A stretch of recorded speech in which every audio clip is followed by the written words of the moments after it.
Hello, friends. Welcome to this week's 30-Minute Thursdays, otherwise known as 30 Mint, where I bring you my weekly dose of fresh ideas and insights that are helping me to perform at my best.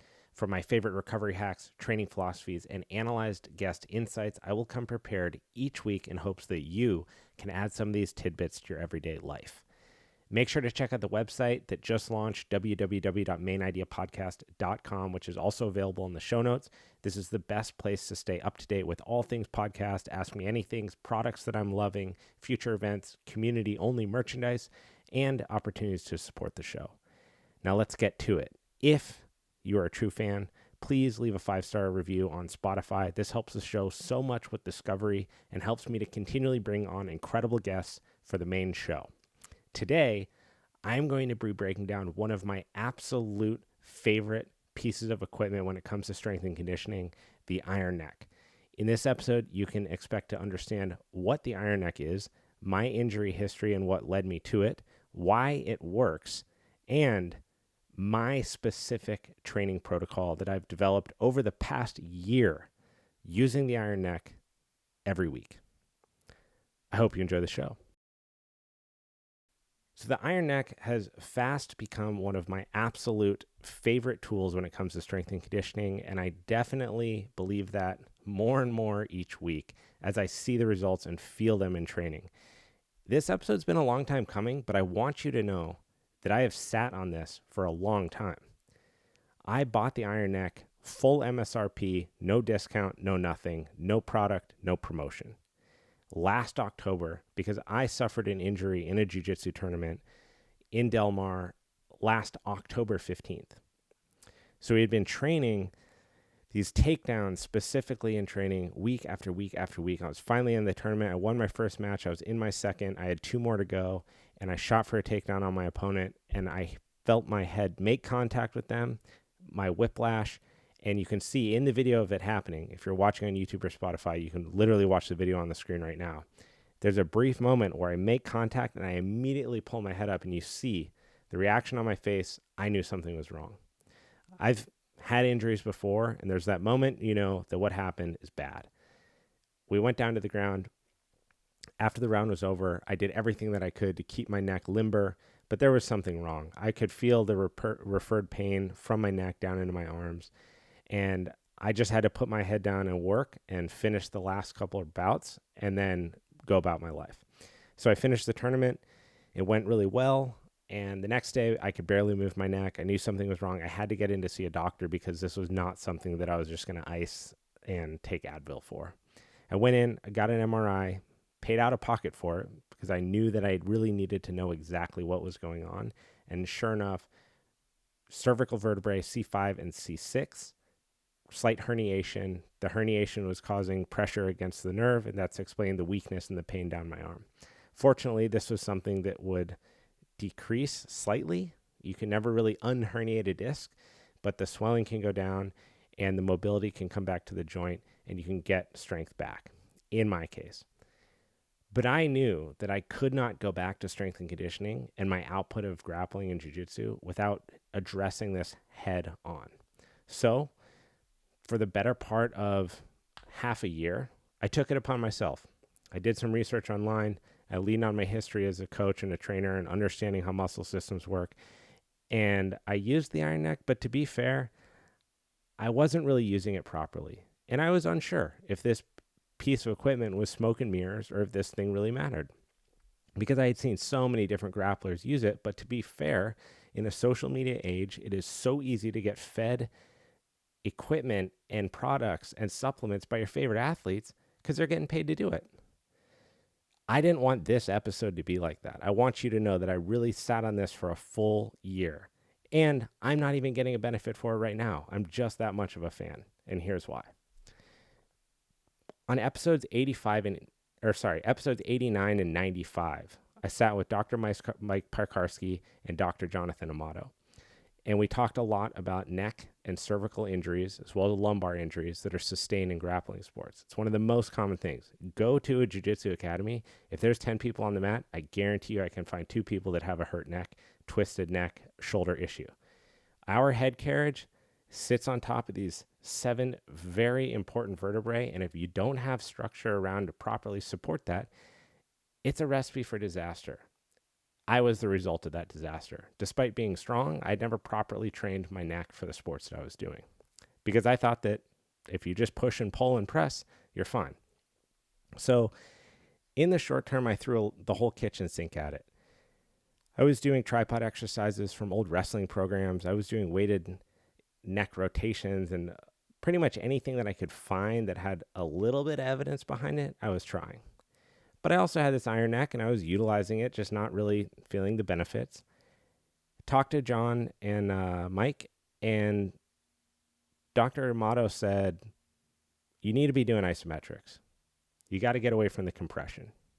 So if you think of a tripod, like an old wrestling tripod, feet on the ground, hands on the ground, hips in the air, head on the mat, rolling back and forth. You've seen videos of wrestlers do this all the time. The downside to this exercise is that it is, in and of itself, compression. So if you're an elite world-class athlete and you're going to the Olympics and your coach wants you to do a couple of those, have at it. I'm not going to step in the way of that kind of programming. But if you're the average person and you're not trying to go to the Olympics, you want to try to reduce compression on your cervical spine. The easiest way to think of what compression is if you picture someone standing straight up and you just keep stacking plates on top of their head. The higher that stack goes, the more it weighs, the more that is direct vertical line of pull with gravity against the cervical vertebrae, and it compresses the disc down more and more. If you keep doing that, eventually they're going to explode. Doing these exercises leads to compression. So they said, you got to get away from the compression. You got to start doing isometrics and very controlled, limited rotation.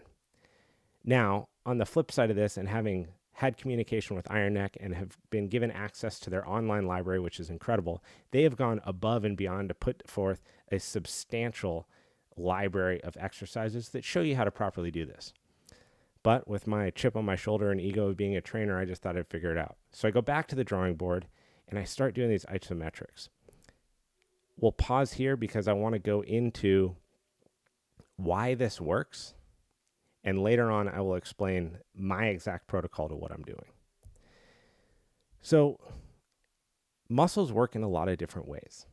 The way that I like to explain the neck muscles is to picture a grape on top of a toothpick. Very simply, this is your head on top of a skeleton. Because the cervical vertebrae are so small. They're so small and they're unsupported. There's not much around them giving them support, and they do a lot of actions. They flex and extend and rotate and twist and elevate and depress. So if these bones don't have a good support system from the muscles around them, again, picture a toothpick with a grape on top. It's just not built for jiu-jitsu, for contact, for football, for any kind of striking sport. So what do we have to do as individuals? We have to start wrapping rubber bands around the toothpick. And the way that we do that, one of the best ways to do that safely is through isometric training. The easiest way to think about what isometric training is picture a bicep curl. There's 3 phases in this lift. If you start with your hands at your side and you curl a dumbbell up to your shoulder, when the muscle gets shorter, so when the hand's coming closer to the shoulder, the bicep is contracting. That's called a concentric contraction. The muscle is shortening and it's changing the lever. An eccentric contraction is the lowering phase. The muscle is getting longer, but it's contracting as it lowers the weight down. In the middle there is an isometric contraction. This is where forces are equal acting against it. So this would be holding your elbow at a 90 degree with the dumbbell in it, in the hand. The muscle is contracted. It's not getting shorter or longer. It's isometrically contracted. One of the best reasons to do isometric exercises is, aside from the fact that these are not your big compound lifts, right? It's not deadlift, squatting. These are more holds. They're static in position. They help increase time under tension. So the muscle is actually spending more time under tension of the resistance. These longer holds for more time can help increase mass. They can help increase strength of the muscle at a pretty low cost. They're safe exercises. So when we're talking about something like the neck that's supporting our head, it behooves us to do safe exercises for this part of the body. Again, I separate this from elite athletes. If you are an elite athlete, a professional athlete, a pro MMA fighter, a pro grappler, there may be some nuances to this, and have at them. They make sense in some cases. But for the majority of us, doing the sports that we love, trying to reduce the risk of injury, doing things safely when the risk is high is smart. If you are not privy to doing neck strengthening exercises, lying on your back, strapping cables to your head, and attaching weights to the cables and doing neck flexion might not even produce neck flexion. It might produce abdominal flexion with no neck flexion. So knowing where you are in your weightlifting journey, knowing where you are in your skill set, that will help you select the right exercises. So I'll give a little quote just to give some substance to this. So from the International Sports Science Association, they say, quote, "This leads to more improved neuromuscular control, higher bone mineral density, and lower body fat percentages. Neuromuscular control plays a major role in balance and coordination while also increasing performance." What could be more important when it comes to grappling arts? For the average person, the practitioner who's trying to get better at grappling, do you want improved balance and coordination? Absolutely.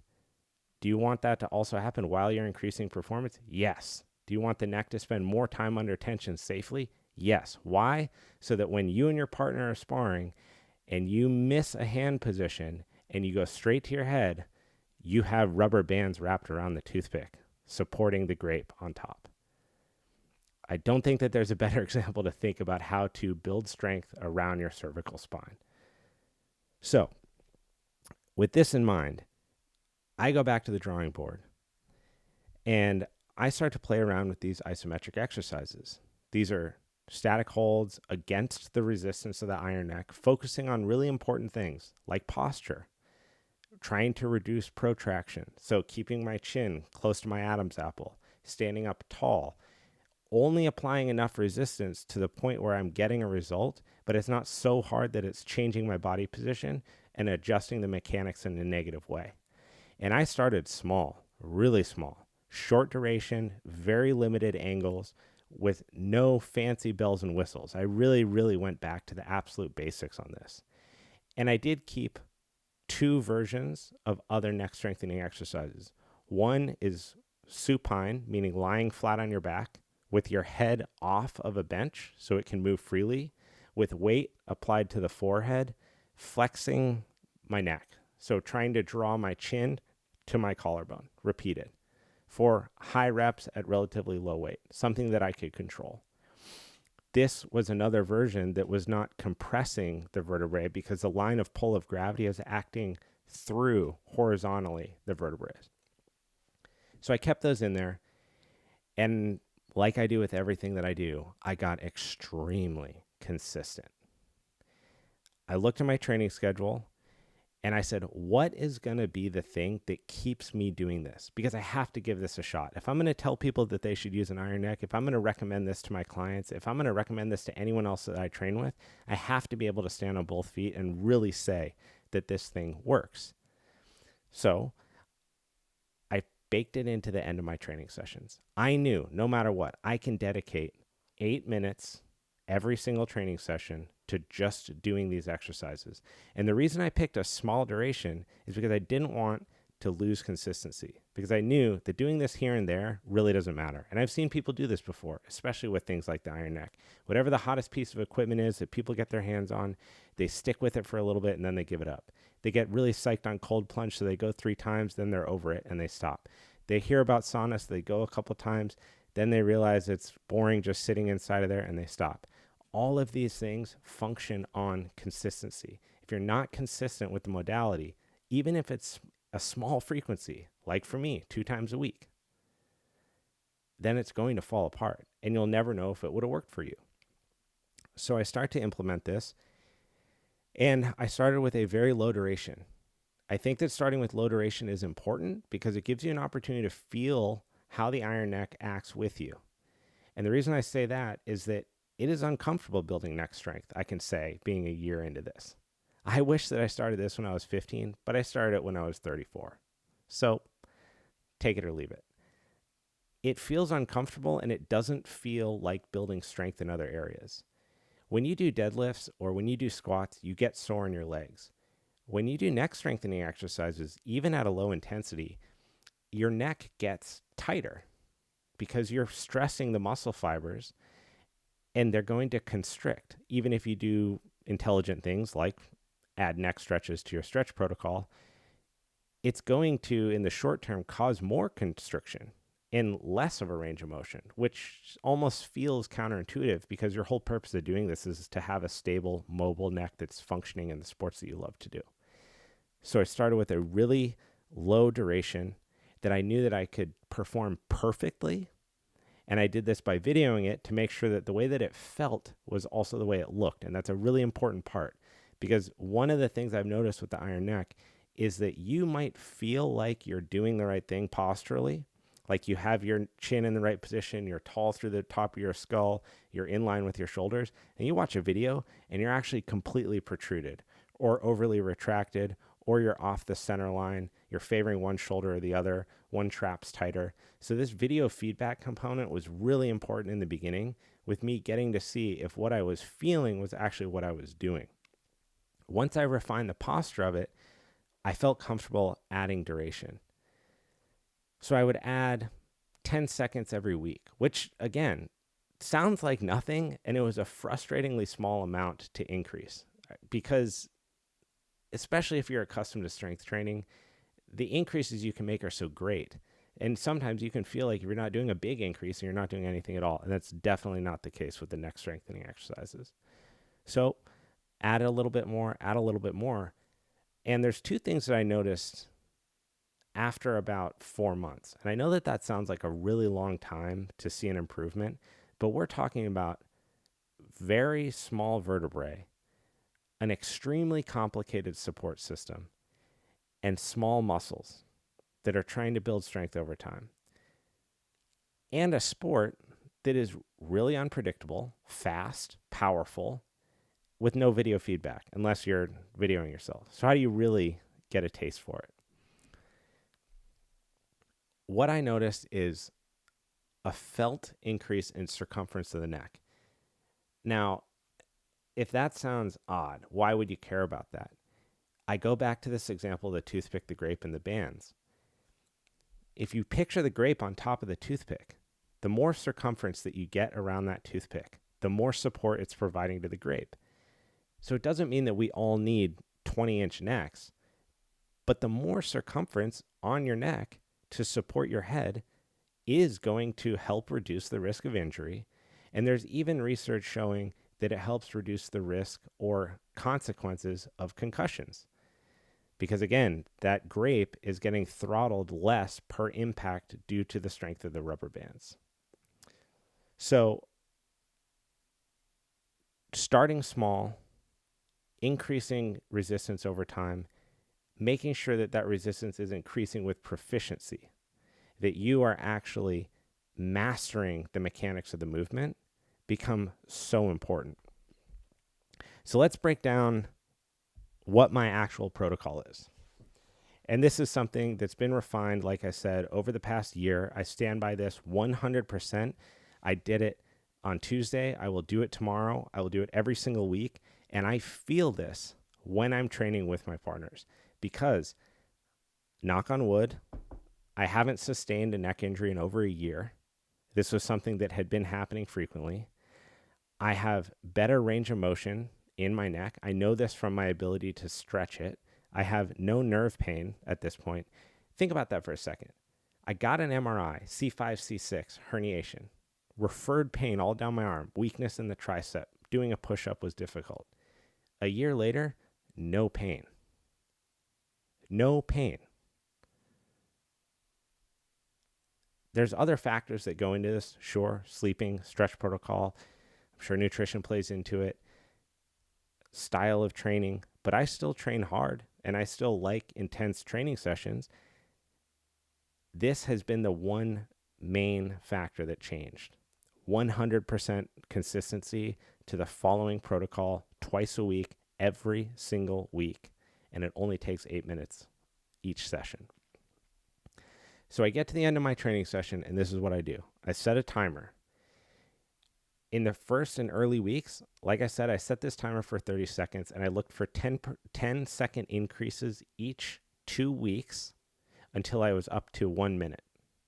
So this can really be a staple in your program. It can be something measurable, something that you adjust as you go, but you also have the freedom to adjust at a different rate. If it feels really easy at 30 seconds, you can go to 45. But I liked the 10-second increase because it allowed me to make the improvement, check that the improvement was mechanically sound, and then increase again when I felt comfortable. I did 4 exercises with the iron neck in the beginning, and these are 4 angles of the same isometric hold. So I place the iron neck on my head, increase the resistance against my skull. That way it sits in place. Start walking backwards until I hit what felt like 7 out of 10 difficulty. 10 being the resistance is actually pulling me forward off of my balance. 1 being I just attached the equipment. So I look for that 7 out of 10 difficulty. My feet are really anchored into the ground. Core muscles are super tight. You will literally just start sweating from doing this exercise. And I make sure by doing an overcompensation that I find a neutral position for my spine. And the way that I do this is if I'm walking backwards against the resistance, I get to my stance, 7 out of 10 difficulty. I let my head get pulled as far forward as it can get pulled without my feet adjusting. Then I drive it as far back in the opposite direction. By doing these 2 extremes, full protraction, full retraction, I find that neutral position, and that's where I hold. Focus my eyes on the attachment, 0 movement in my head, 30 seconds. When a timer hits, I rest. Rest equal to the time that I worked, and then change the direction by 90 degrees. So if I'm facing the attachment, I turn left, and I face the wall 90 degrees off. So now the attachment's pulling the side of my head towards where it's fixed to the wall. My body position adjusts to what my head does. So I'm always square to where my vision is. This covers 4 different angles, facing the resistance, 90 degree to the left, facing away from the resistance, 90 degree to the right. And then I do this whole series twice, 30 seconds on in the position, 30 seconds off to relax and change, 30 seconds on. Another pro tip is to let the air compressor release in the iron neck so that it decompresses the amount of pressure applied to the sides of your head, because you can start to get a little bit of a headache. Granted, I also have the old generation. It's possible that they improved this with the new generation, so keep that in mind if you're purchasing the new one. At about week 8, I think it was, I progressed these because I was so surprised at how much better my head started to feel. My neck wasn't in pain anymore, and I was able to push it comfortably and, most importantly, confidently in training without being fearful that I was going to get another stinger, that I was going to move my head wrong and get that referred pain down my back. So at about the 8-week mark, I had gone up significantly in the amount of time that I spend per position, and I wanted to add in rotation. So if you look in a mirror and you turn your head to the left as far as you can or to the right as far as you can, most people can get at least 180 degrees side to side, right? None of us are the exorcist. You can't pull off the full 360 as much as it would be great for Halloween. We can't do that. So you get this 180. Hopefully that's pain-free. If it's not, that should be your first goal. Get to a pain-free 180 degree rotation. I then took this 180 degrees and I closed it significantly so that I'm really looking 45 degrees off the midline. So if I'm looking straight at the camera now, 90 degrees would be to my shoulder. Right in the middle is about 45. So I take this very small angle, and in those 4 isometric positions, I start to move across left to right. The important thing is that my eyes follow where my head is going. So I'm never fixing my eyes on the camera and looking over this way, fixing my eyes the other way and looking that way. The eyes always follow, because ocular mobility is a really important part of proprioception. So it's important to bring your eyes where your head goes. Same thing with stretches. It brings your neck into rotation and keeps your eyes in line with that neck rotation. So I run the same protocol, 30 seconds, controlled rotation in both directions, pause 30, rotate to the left 90 degrees, and again, run through those slight rotations. In the beginning, I could only do this limited rotation in each position, but my goal was to get back to 180 degree rotation in all 4 positions. And to be fair, a year later, I'm still working towards that, but it's something that I'm dedicated to. I could force it, certainly, and crane my neck over to one side. But like I said in the beginning, the mechanics and the posture of this are so important that that's why I'm taking this much time to build that full range of motion back in. Strength is wonderful. Strength helps you stay strong and helps you reduce the risk of injury. Mobility is incredible. It helps you move efficiently. Combining those two things is the sweet sauce. That, combined with power and speed, produces athleticism. If you can take your neck, increase the range of motion, and then use something incredible like the iron neck to stabilize that new range of motion, and now allow your neck to be stable and strong while your body does fast athletic things, I don't think you could ask for more, and this piece of equipment makes that possible.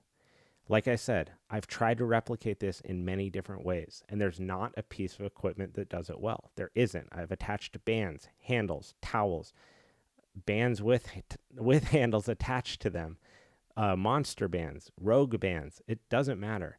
There isn't anything that allows you to replicate the strength component in the rotation component.